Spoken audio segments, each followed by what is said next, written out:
Thank you first of all, thank you all for coming here. Great pleasure to be back in Mumbai and India. As you can imagine, it is more than wonderful for us to be back on the road after 3 years without traveling around outside of Denmark. So we have been very excited for this tour. We've been so far in Indonesia, Malaysia, Singapore, and Philippines before we came to India. And actually, I think this tour to the northeastern part of India, where we just did 3 shows, have really exceeded all our expectations for coming back on the road. And we've had some fantastic shows in these cities up there, in Manipur and Mizoram and Assam. So right now we're just overexcited about being back here. And yeah, can't wait to play around these bigger cities here in the south and western part of India, so it's going to be fantastic.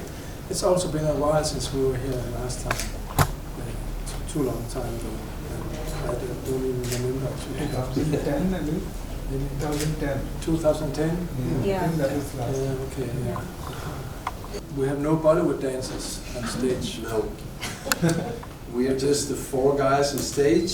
We bring a bass player so that we don't have to do playback, and then we play a lot of music, and the songs that we picked for this tour is the songs we think people might know from early on, and a few that we think people should know. So that's why we put them on the set list. That's what's it going to be about, music and reconnecting with our audience here. The journey. Journeys, yeah. I mean, it's been really fantastic, and for us, mind-expanding, because we were almost kids when we started. We were in the beginning of our 20s, and we had never traveled around the world, so we thought Denmark was the center of the world, and that we were the center of the world. And all this traveling, all these years changed that. So now we've seen the world, and I think it's matured us as human beings. So we're very grateful for the fans who made it possible. Right. How do you feel your music has evolved over time? In a similar vein, how important is it to keep reinventing to be in sync with the changing times, audiences, and tastes? Honestly, I think we are not very good at keeping in sync musically. We try emotionally, but I think it's 25 years ago we gave up on trying to follow the new trends. So we basically just play the songs that 𝗙់• writes as honest as possible. And we don't depend on new machines, on new sounds. We just play them, you know, like classic pop songs. It's very important for us not to develop. For us, it's we don't have an answer to why is this possible, or what did we do to make this happen, for that we could create music that lasts for so long, and that's still a mystery for us. So it's hard to be really smart and tell the recipe of doing it. It's more like just accepting it as a mystery or a coincidence or a miracle or whatever. Yeah, it's like you meet some persons and you feel that you click with this person. I think that is the case, that we click, or our audience click with the songs. And we don't know why, it just happens. I'm sure it's our fans here that we're going to meet tomorrow, because it's been too long time since we were here last time. And I remember we had a great show here. I think we only played one actually real live show here before, but that was wonderful, and so that's what I miss the most. The city, we don't know it so well actually, because we were only here 2 times before, I think, and it's such a huge city that we still have to explore it much more. It's hard to say. We went there today, and I got the impression that it's like the whole world in one place. So you got everything. colors and spices and people, rich, poor. I mean, everything is in Mumbai. You don't have to travel very far to see a bit of everything. So it's now really that you're set to yeah. play live tomorrow, what would you say you love about doing live, about playing live? But it's actually very special for us coming to India, because it's the only place in Asia where people are standing up at the shows. Our audience used to sit down. So that's one thing I love a lot about playing in India. I don't know what it's going to be like tomorrow, but it's been a standing audience so far. And that's absolutely amazing, because our songs, we got lots of love songs, slow songs, ballads, but still they create an atmosphere as if it was a real tough rock song or something like that. And I just love that. And it's only in India. It happens, yeah. Yeah, we're special like that. So you released a song last year, Children of Tomorrow, 𝗖𝗵𝗲𝗏. Could you just tell us something about that song? Yes, well, it's the latest song we did. Yeah. And it's like a dedication to all the children of tomorrow, and it's a bit serious song. It's not about a man, woman, or it's not about a relationship. It's about the world and the condition of the world.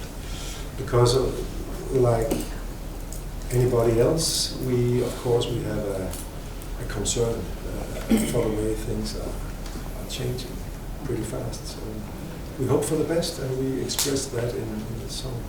Are you writing any new songs? Like the last album was Still, which was 2018. So like anything coming up in the next 2023, what are you planning? The title of this album, Still, means that we're standing still. Still. Yeah, it's not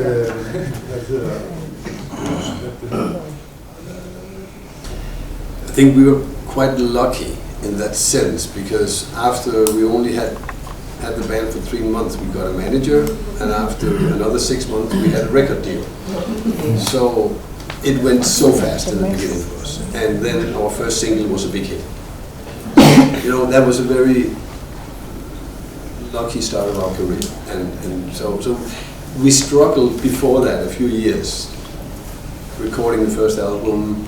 We almost got fired by the record company and all that. So we've been through a lot of difficult times recording the first album, but once our career got started, it really just took off quite fast. Lokesh? Yeah. So I would like to add, based on the challenges that you faced in getting here, any advice to the Indian fans, Indian upcoming music bands, what they should do or they should not do? It's a very different world today, because we send a demo tape to a record label. Today you have all the digital stuff, and I don't have one good advice: make some good music and be very, very lucky.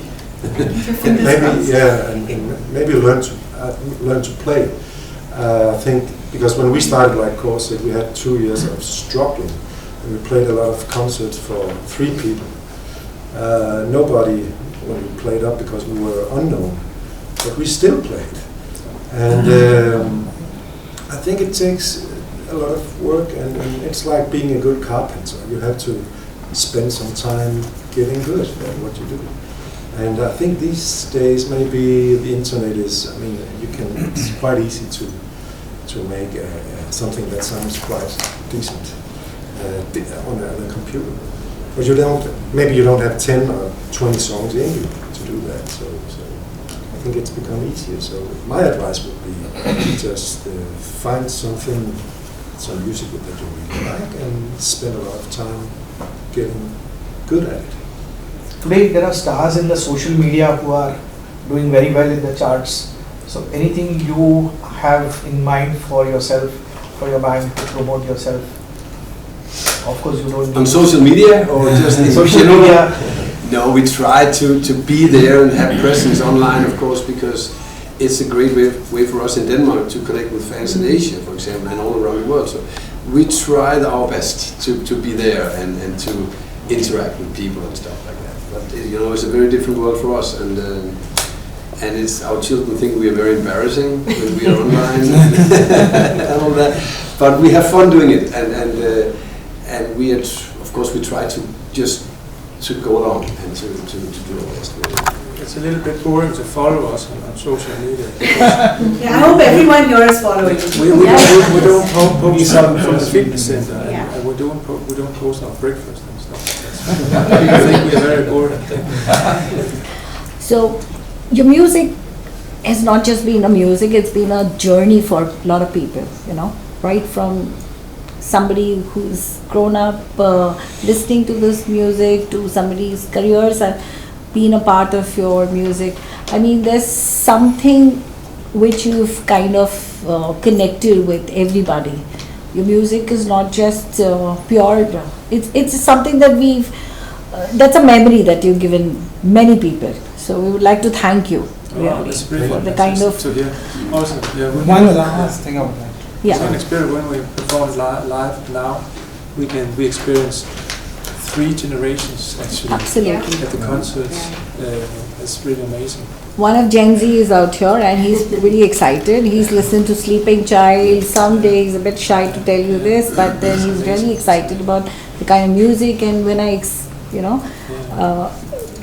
showcased your music, he was superb. And I think you're going to have a good crowd of mix from Gen Z to Yeah, we've definitely seen the relevance of your music for across generations and across time. That's, at least in India, it's very popular, so that's great. I actually have a funny little story about this. My son and I, we went to Mumbai today, and we were walking around downtown, and he was having some food, and while we were waiting for the food, somebody you're Mikkel from Michael West Rock. Yes. How did you find me? And he had before in advance he had printed three photos of the band, and I said, "How did you find me?" I said, I just heard that you were gonna play in Mumbai, so I thought if I was lucky, maybe I would meet you. So I got an autograph on the street. I said, what a coincidence. That I absolutely love your food. I I don't know what it is. It's like this pancake with like potatoes and stuff in it. That. Every morning I've had it for breakfast. I'm obsessed. As soon as I sit down, the waiter comes over, brings it to me. I'm like, yes, he's my guy. Yeah. Well, I'm very excited to be opening for them. I absolutely love the band. I grew up listening to them. So once again, guys, thank you so much for having me. And yeah, if you guys have any questions, I'm open to answering anything. Little bit here. Yeah, sir, hold, sir. Sir, look here.